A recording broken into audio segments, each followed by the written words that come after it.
আসসালামু আলাইকুম, আশা করি ভালো আছেন সবাই। ব্যাংক জব বা অন্যান্য জব, বিসিএস বা অন্যান্য পরীক্ষাতেও বা অ্যাডমিশন টেস্টেও যে ইংলিশ অংশে একটা গুরুত্বপূর্ণ বিষয় আসে প্রায়ই, সেটা হলো অ্যানালজি। অ্যানালজি হলো ভোক্যাবুলারি নির্ভর একটা আইটেম। অ্যানালজি বিষয়টা কি এবং অ্যানালজি কয়েকটা আমরা প্র্যাকটিস করে দেখব যে অ্যানালজি আসলে জিনিসটা কি এবং কিভাবে অ্যানালজিটা সলভ করতে হয়। মনে রাখতে হবে যে ব্যাংক জবে, আমি আজকে ব্যাংক জবটাই ফোকাস করবো, অন্যান্য পরীক্ষাতে অ্যানালজি আসে, বাট ব্যাংক জবের কথাই বলবো স্পেশালি, টার্গেট হলো ব্যাংক জব। তো ব্যাংক জবে ইংলিশ অংশে দুইটা জিনিসের উপর গুরুত্ব দিতে হয়। একটা হলো গ্রামার নির্ভর জিনিসপত্র, নিয়ম টিয়ম জানতে হয়।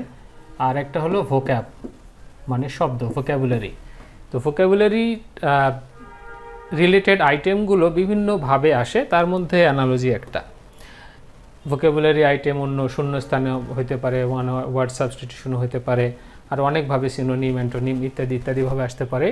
কিন্তু অ্যানালজি একটা বিশেষ আইটেম। তো অ্যানালজিটা হলো আমাদের ভোক্যাবুলারি রিলেটেড আইটেম। শব্দ যত বেশি জানা থাকবে, অ্যানালজি সলভ করা তত সহজ হবে আমাদের।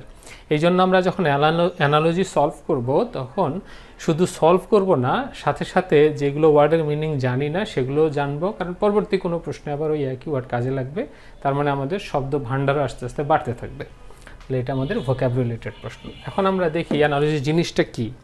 অ্যানালজি জিনিসটা হলো একটা জোড়া শব্দ, এটা একটা শব্দ, এটা একটা শব্দ। এই শব্দ এবং এই শব্দের মধ্যে যে ধরনের মিল, এই দুটা শব্দের মধ্যে যে ধরনের মিল থাকবে, সম্পর্ক থাকবে, মিল মানে সম্পর্ক আর কি, মিল অমিল যেটাই হোক, সম্পর্ক থাকবে, এই নিচের যে শব্দ জোড়াগুলো, সেই কোনো একটা জোড়ায় সিমিলার কি কাছাকাছি ধরনের একটা মিল থাকতে হবে। এই মিলগুলোর মধ্যে বেস্ট মিল যেটা সিমিলার হবে, এর কাছাকাছি, এগুলো সবগুলোর মধ্যে মিল আছে কোনো না কোনোভাবে। কিন্তু এইটা জোড়ার মধ্যে যে ধরনের মিল, এই জোড়ার মধ্যেও সে ধরনের মিল থাকতে হবে। যেমন এই যে মার্কার পেন, হ্যাঁ, এই মার্কার পেন, এই মার্কার এবং বোর্ড, মার্কার পেন এবং বোর্ডের মধ্যে কি ধরনের মিল? মার্কার পেন এবং বোর্ডের মধ্যে মিল হলো বোর্ডে লিখতে হলে মার্কার লাগে, বা মার্কার দিয়ে বোর্ডে লেখা যায়।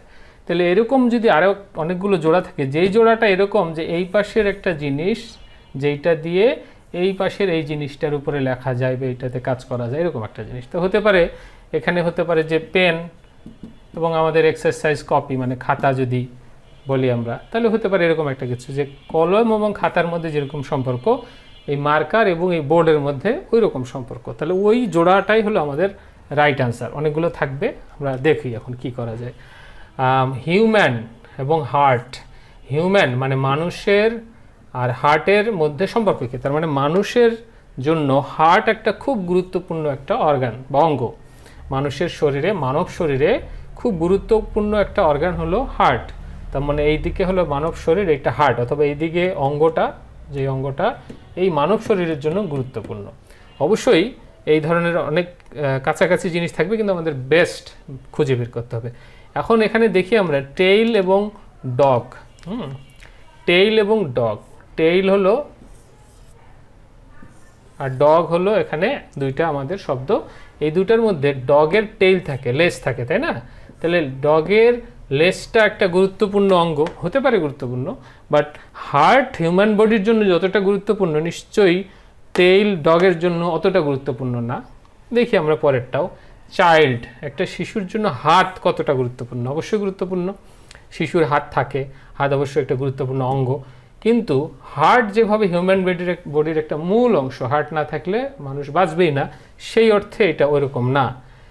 বাড়ি, কিচেন, কিচেন মানে রান্নাঘর, রান্না টান্না না হলে তো খাওয়া দাওয়া বন্ধ হয়ে যাবে। অবশ্যই রান্নাঘর বাড়ির জন্য খুব গুরুত্বপূর্ণ অংশ, যেখানে রান্না করা হয়। কিন্তু একটা রান্নাঘর ছাড়া বাড়িটা হবেই না এরকম না, রান্নাঘর ছাড়া বাড়ি বাঁচবে না এরকম না আর কি। যাই হোক, সম্পর্কটা এরকম না। ইঞ্জিন, কার, এইবার আমরা মনে হয় পেয়ে গেছি। দেখেন, একটা কার যাই থাক না কেন, তার ইঞ্জিন ছাড়া তো চলবে না। ইঞ্জিন ছাড়া চলবে? ইঞ্জিন ছাড়া যেমন কার চলবে না, হার্ট ছাড়া হিউম্যান বডিও চলবে না।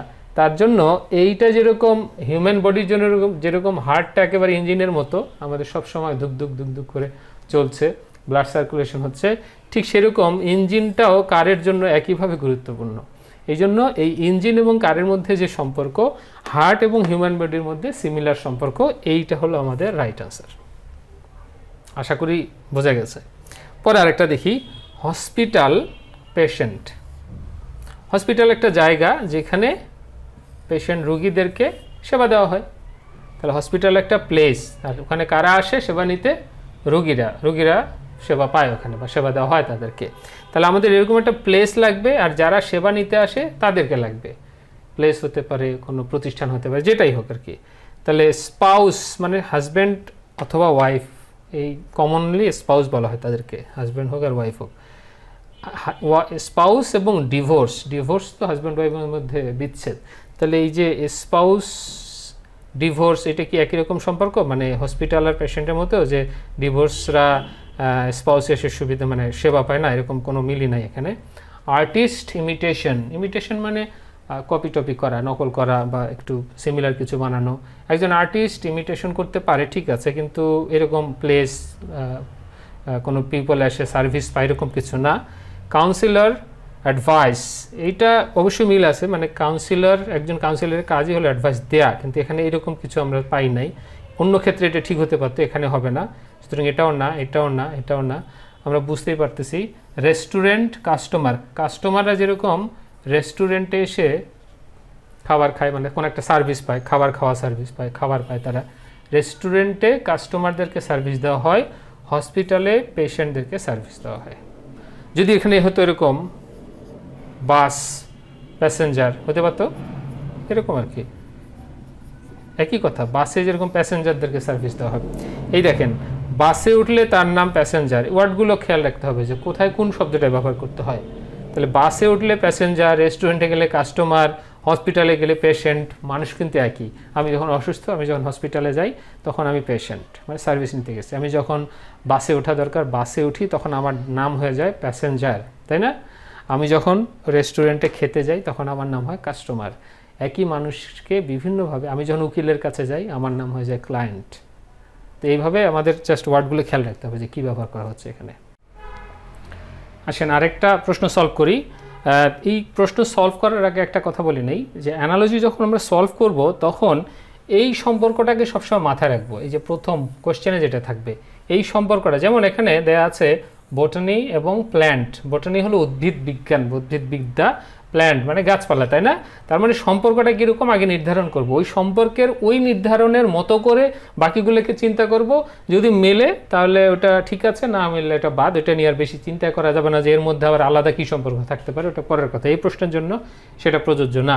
তাহলে বটানি প্ল্যান্ট, তার মানে বোটানি উদ্ভিদ বিজ্ঞানের আলোচনার বিষয়বস্তু কি হলো? গাছপালা, প্ল্যান্ট, তাই না? উদ্ভিদ বিজ্ঞানে কি পড়ানো হয়? প্ল্যান্ট। তার মানে এটা হলো বিষয়, এটা তার বিষয়বস্তু, তাই না? উদ্ভিদ বিজ্ঞান এবং উদ্ভিদ বিজ্ঞানের বিষয়বস্তু হলো প্ল্যান্ট।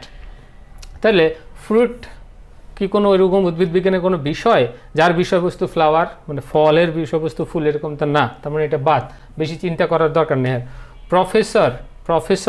প্রফেসর কি কোনো বিদ্যা? না, প্রফেসর একজন মানুষ, একটা ডেজিগনেশন এটা, এবং তার বিষয়বস্তু ডিগ্রি। মানে এইটা যদি সাবজেক্ট হতো তারপরেও একটা বুঝতাম কিছু একটা, না এটা এত চিন্তা করার দরকারই নাই, মেলে না। ক্লাউডও কোনো বিদ্যা না এরকম যে তার বিষয়বস্তু হবে রেইন, ক্লাউড থেকে রেইন হয়, ওরকম আলাদা কিছু হইতে পারতো, কিন্তু এটা আমরা এখন বেশি চিন্তা করবো না। এটা অন্য ক্ষেত্রে হইতে পারতো যে ক্লাউড থেকে যেরকম রেইন হয় এটা থেকে কি হয়, কিন্তু এই প্রশ্নের জন্য এই সম্পর্কের ক্ষেত্রে এটা ঠিক না, বাদ, এত চিন্তা করা যাবে না। জুওলজি, তাই না? এবার পাওয়া গেছে প্রাণী বিজ্ঞানের বিষয় কি? প্রাণী, অ্যানিমেল। তাহলে এইটা একটা বিষয় বা এটা তার বিষয়বস্তু, এই জন্য এটা সঠিক আনসার। এইভাবে আমরা প্রথমে সম্পর্ক নির্ধারণ করবো, এটা খুব মনোযোগ সহকারে নিজের মধ্যে একটা সেন্টেন্স বানিয়ে নেব। আচ্ছা এটা সম্পর্ক কি? প্ল্যান্ট, গাছপালা, বটানি। আচ্ছা উদ্ভিদ বিজ্ঞান, তাহলে উদ্ভিদ বিজ্ঞানের আলোচনার বিষয় হলো গাছপালা। উদ্ভিদ বিজ্ঞান একটা বিষয়বস্তু মানে সাবজেক্ট, তার আলোচনার বিষয় গাছপালা। তাহলে এটা একটা কি সাবজেক্ট, তার বিষয়বস্তু এই। এটা কি একটা সাবজেক্টের মতো এরকম কিছু যার বিষয়বস্তু এই। এটার বিষয়বস্তু, এটা একটা বিষয় সাবজেক্ট, তার বিষয়বস্তু কি এটা, এটার বিষয়বস্তু কি এটা, যেটার সাথে মিলবে সেটাকে আমরা সঠিক আনসার হিসেবে মেনে নেব। সুতরাং অ্যানালজি নিয়ে ভয় পাওয়ার কিছু নাই। অ্যানালজি সলভ করার সবচেয়ে মানে কার্যকর পদ্ধতি হলো বেশি বেশি শব্দ জানা। শব্দ না জানলে তো হবে না, এবং পরবর্তীতে কিছু কমন সেন্স খাটানো, এবং এই যে সম্পর্কটার ক্ষেত্রে অন্তমিল যেটা, এইটা একটু জাস্ট খেয়াল করা যে মিলটা কীরকম, ওই মিল অনুযায়ী এখানকার কোন জোড়ার সাথে সেই জিনিসটা ওই একইভাবে মেলে, সেটাই হবে রাইট অ্যান্সার। ধন্যবাদ সবাইকে, ভালো থাকবেন।